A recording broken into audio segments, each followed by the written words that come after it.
Hello and welcome to Owen's Megastore. Today we're going to be unboxing the Klarstein Shiva Stand Mixer Mini. And here it is. Let's do this.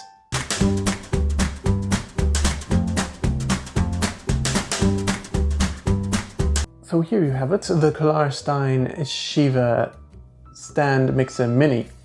Let's go through what it comes with.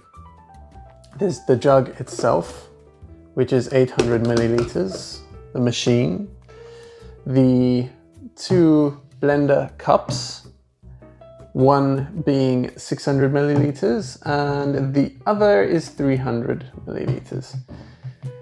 The machine itself has two speed settings, which you can adjust right in front here, and a pulse function, so if you need to blend just that extra a little bit more.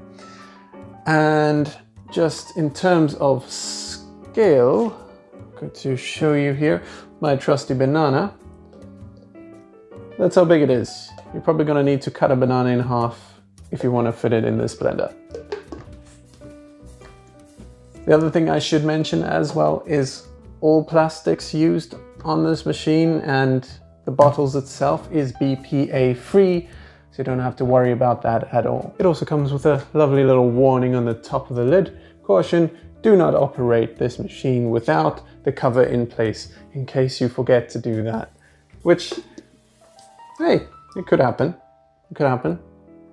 They're taking care of you. Anyway, that is the Klarstein Shiva Stand Mixer Mini. Enjoy!